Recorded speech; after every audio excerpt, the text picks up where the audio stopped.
Hey B School aspirants, welcome back to another of my videos from the Chugh series. Today we'll be discussing on how to tackle a group discussion or a group exercise or a group case study or something related to group. Okay, and it is very important to understand when we are talking about any sort of group discussion or any group exercise, it is about group dynamics.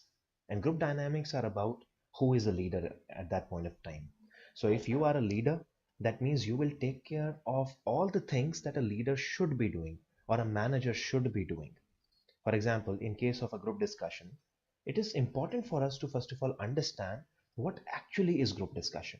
Unless you have that thing in your mind, you will not be able to perform in a manner that a manager should or a leader should. And therefore, let's start with the same thing, master the tricky seven.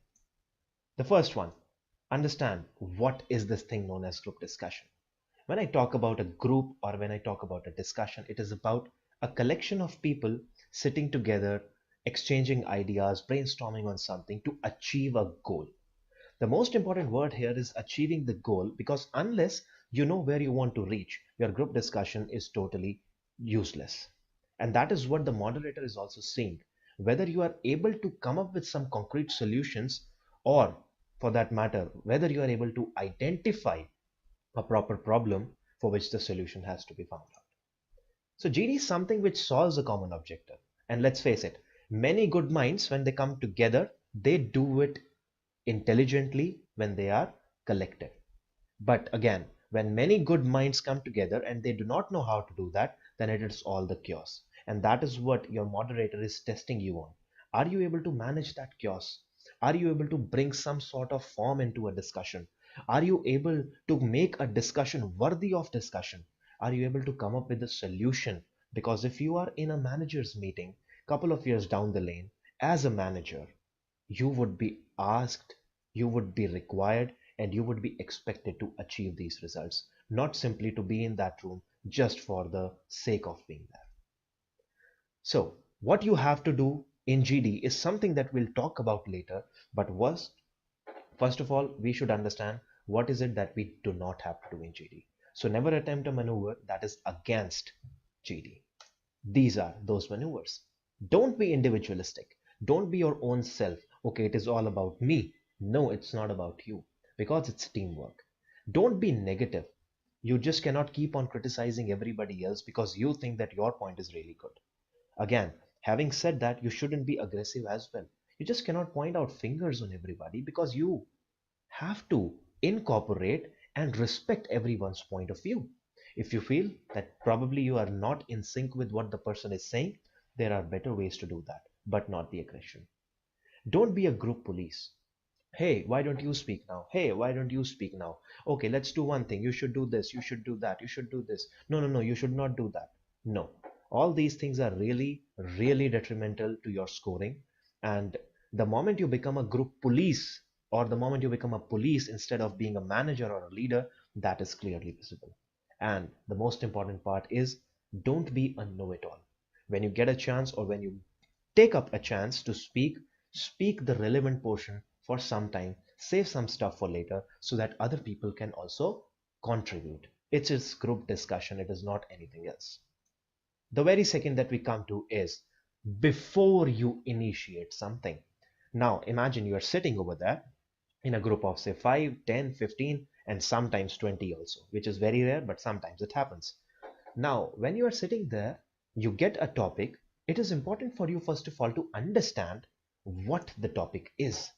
When I say you have to understand what the topic is, in that sense, you have to consider yourself as a manager who, first of all, have to describe the problem, then have to find a solution with the entire team. Keep this thing in your mind that yes, oh, I am a manager, I am a manager, so my intention is not to show myself off but to find a solution. So never forget, whenever you or your team, so to say, finds a solution, a manager is rewarded, isn't it? So you don't have to come up as a showy person that yes, it's for me. So you have to be in your natural behavior in that sense also. And when I talk about natural behavior, it is about don't pretend what you are not. And on the other hand, don't be lax, don't be so relaxed, don't be so lethargic in that sense that, okay, theek hai, everything will be taken care of. You have to be the person who you actually are in the way you talk to people. Yes, there are a variety of ways to improve that, but the moment you feel that this particular way of talking to people is better than probably your way, you might be focusing on the way more than your content and more than the entire process of group discussion, which again will be detrimental for you because that will not come natural. Spend some time on the topic. First of all, you got to understand it. And this is something which becomes even more important when you come first and when you want to say something. That is something we'll talk about when we'll go to point number 3. However, it is important that you should create some concrete points, read the topic in a manner that you should be reading, and then you should know in the back of your mind that how my group discussion should ideally go on. Ideally go on. And mark these words, and we'll come to that later. Another important part is that you have to keep your pen handy because you know why, of course. Unless, of course, they ask you specifically to remove your pen or some wallet or something like that, that is totally a different thing. But you should always have a pen, and it is very important. And the last, of course, right now, which would be that you got to ease the facial muscles. Keep a mild smile. It is very important that you keep a smile because it helps you eventually initiate. Now it is time that you have to bang on. You have understood the topic really carefully, really correctly, and now you want to start. When I say initiate, it is about a lot of things. First, try to be a starter. A person who starts a group discussion is actually earning a lot of brownie points. But when I talk about this, it is a very difficult or very risky way to tread. It has its rewards, it has its risk. So when I talk about rewards, it must come in a form that uh, that the rewards only will come when you are able to contribute in a manner that the first person should be doing. Because first person is a leader. Why? See here. First, whenever you come as first, it is very important for you to first of all set up the discussion. You must give a framework to the discussion. You got to explain the topic. You've got to set the expectation as to how you will be going. For example, give a pointer.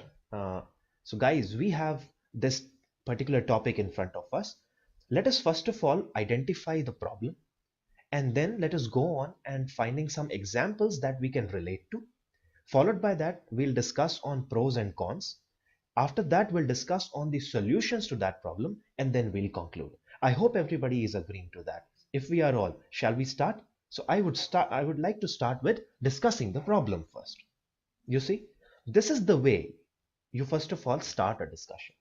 Now, why? Why is it necessary? Why shouldn't you jump onto a conclusion? Or why shouldn't you simply start discussing the topic? It's important to give a framework because you, as a manager, want to achieve something. And to achieve something, which is the solution, you have to understand that there are other people who matter, there are other opinions that matter, and to take in those opinions, there has to be a systematized framework for everybody to help them reach the goal. Plus, it will also help you digressing from the topic when discussions sometimes become heated, and we'll talk about that as well. Then, what are the benefits of being a starter? Of course, you get longest time to speak because first of all, you are setting up the framework, then you are explaining about the problem, then you are telling your idea or aspect about that problem, your understanding of that problem as well.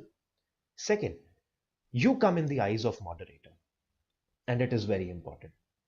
Plus, if you give your rational thinking and the way you are exhibiting your idea, the eloquence, that will steal the show. That will also set the precedence for all other candidates that they have to take you seriously. Having said that, it's the same thing with the risk also. You jump the gun, you don't know a thing, and you are done. You take more time, and then you are done. If you cannot create some respect for yourself in the very beginning, then the entire group will take you for granted. So if you do not give a concrete point or you simply become somebody who has to show off as the first starter, then your group would eventually feel that probably this is not a person who is worthy of our competition. Let's restart the discussion. And the moment somebody else does it, the restarting and the framework giving, which you are probably not able to do, then he steals the show. Plus, you get negative marks. So take care of that. Fourth, interject. This is something that I have come across as one of the most difficult things that people encounter is that they are not able to jump into the discussion. Yes, it is difficult. First of all, you never know what kind of people you will be getting, to what extent the discussion will be heated, and therefore to interject or to find that little space where you can come in becomes a little difficult. Yes, there are a couple of ways to overcome that. First of all, have to understand what are those lows and high points. So sometimes when you find that minuscule of low, that means when noises are a little less or there are certain gaps, milliseconds gap or seconds gap in middle, you have to jump in over there, and this requires a lot of practice. So if you feel that GD is something that you will be able to give just basis this particular video, then you are probably mistaken. But yes, if you have done enough practice, or if you do enough practice even now and incorporate the ideas that I am giving you over in this video, then of course it makes sense. It makes a lot of sense. So when I say that you have to jump in, you have to first of all do enough practice to identify those lows. But sometimes it also happens that there is no noise reduction that is happening. People are simply jumping on each other, criticizing to an extent, and you just cannot even imagine. Then you have to do something else because, yes, the people who are speaking probably are being recognized by moderator. But if you are not speaking just because others are not letting you, then it shows to the moderator that you are not a person who can muster enough courage to put up his words. So in that case, if noise is not reducing, raise your volume, come into a discussion, maybe by adding on to the previous speaker or maybe refuting something, and then you take the stage and immediately tone down and speak what you want to speak. Once again, in this situation, it becomes even more important that you speak relevant, because if you will speak relevant after coming into the discussion when there was a lot of noise, then people will take you seriously from now on, and when you will speak later, the chances are they will give you that little bit of leeway, which we call as low. Second, if you are a second speaker, it is also a very good position to be in. If you are a second speaker, it means that you have to uh, continue with what the previous person was saying, or you have to refute what the previous person was saying. But you have to contribute really well because the idea is still in its nascent stages. Also, sometimes when the first person who jumps the gun and doesn't give a framework, as a second speaker, it is a very relevant time to give that framework and say that even though we have already started the discussion, however, I would like to give it a framework so that we can achieve our common objective and common goal. So if you are uh, bringing a better point, yes, you earn a brownie, but then take care of the mistakes that the first person does. And the third, the most important, is that do not interrupt. So let the person who is talking before you finish. And then when you interrupt, you may ask questions, of course, but not, how can you say that? No, no, this is not correct. No. You have to ask very relevant questions in the way this.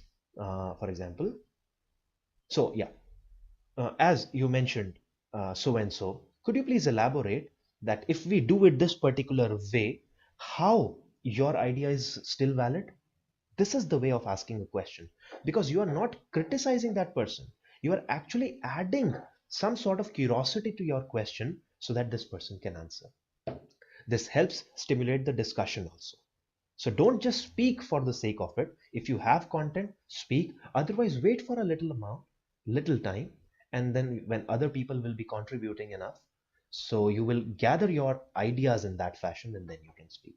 But don't just speak for the sake of it. That doesn't help. It simply gives that self-satisfaction that I did speak, but it doesn't help. Fifth, pragmatic presence. One of the most important part in the GD is to show that you are in the GD. So when you are writing the notes, when you are looking at everybody else, when you are involved in discussion wholly and solely, then it shows to the moderator. Now you don't have to specifically write down everything that other people are saying, but it is always desirable to note in some key points. For one reason is that it helps you build your point on it. For the other reason, it helps you refute that person's point. And for the other reason, that if you become the one who concludes the discussion, you will be able to conclude it in a better manner if you have everything written down. So for example, if you're concluding, yes, it is always desirable that you look in that paper like this and then you speak. That shows to the moderator eventually that yes, this guy is very serious about this discussion. It is not about learning what people are saying. It's about being very practical and very showy in that sense. So you have to, first of all, listen actively and then you have to show off. Because remember, Big Brother is watching you. So moderator observes your active participation. Now you don't have to show off in a manner that like all these things. No, it has to be very natural. Always remember, moderator is not a stupid person. He knows it. So you don't have to specifically make an effort to make him see. And that is something we'll talk about later. And last but not the least, you got to make some friends. Now, how do you make friends? Add on to previous people's points. Be more relevant than them on their own point. Be audible, be clear. And most important is that don't be intimidating, as if you are the only person who is talking and you know everything. Be accommodating. So if there is some guy who probably is giving some idea but is not very vocal, you may point out to that person in a laudable manner and take up his idea and even give it a new shape. When you earn a lot of friends like this, these people will pay attention to what you are speaking next. So your problem of re-entering the discussion gets resolved a little bit. Again, it's about doing the group discussion. It's a discussion. Sixth, gestures. You cannot be a robot who is sitting over there and listening to conversation and speaking in the middle. When I talk about active participation, it is about involving your soul, your body, and every aspect of yourself into the discussion. So when I talk about body language, it has to be from hands to your eye contact to everything. So when I talk about hands, first thing is that you should not point finger. You are wrong. You are right. No, that is something which is not desirable. When again, you have to, if at all you have to point somebody, use the hands like this. So as you said, as you said, as you said, and all that stuff. Doing this particular thing, using this as a pointer, is very respectful. Doing this particular pointer is not. It's very disrespectful. Then it's about your face. So you should always maintain that unfaltering, sincere smile. But sincere smile I'm talking about. Don't make it like as if he knows. Like this. No, don't do it like this. Because your moderator is always seeing that whether this person is calm or composed or not. Is this person making a mockery of his teammates? So you don't have to do anything like that. Plus, you do not have to bring in frown to your face. It is not that you are tensed about the discussion or things are not going well. A manager or a leader is a person who is not vacillating just because of variety of situations. So whatever the situation be the same, be calm. Eye contact. Look at everybody when you are speaking. It is a very tricky thing to do, especially if you are sitting in the extreme corners, because the very next person that will be sitting with you, you will not be able to look into that eye.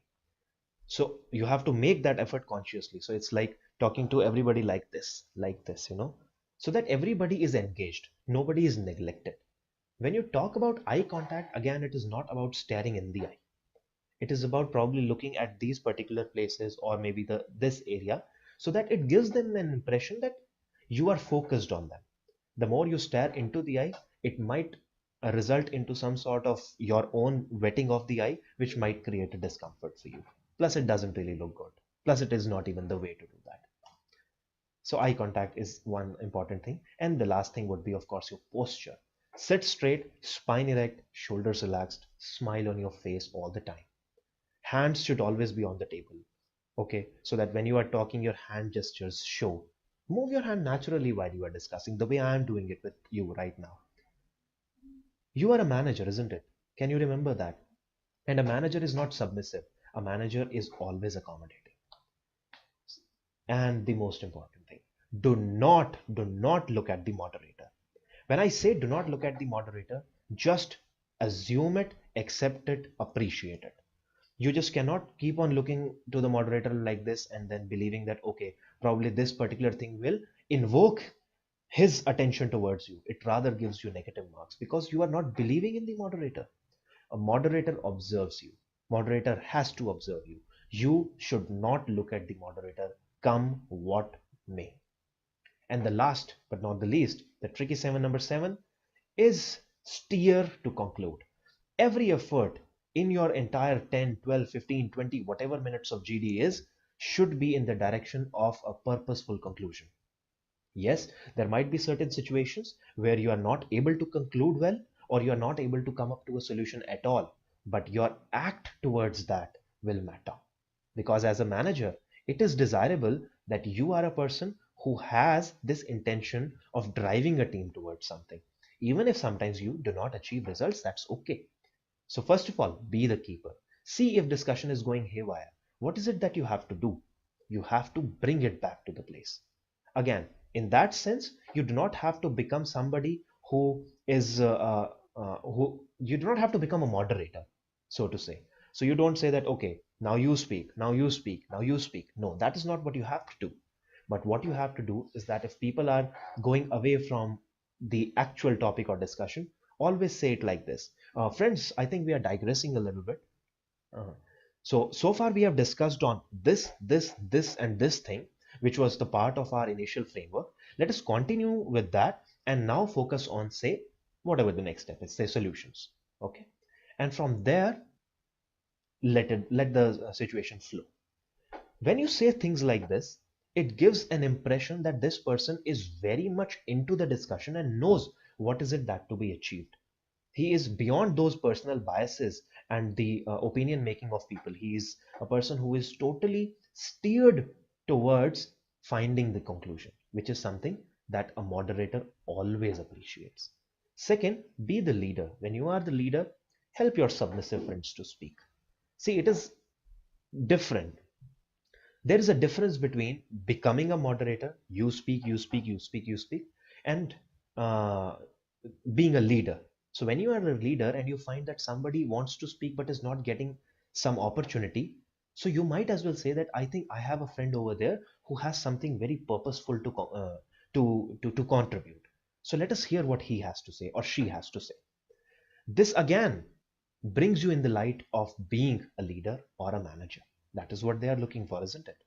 And then finally, when you are steering towards the solution, conclude it well. Look at that paper on which you have written the keywords.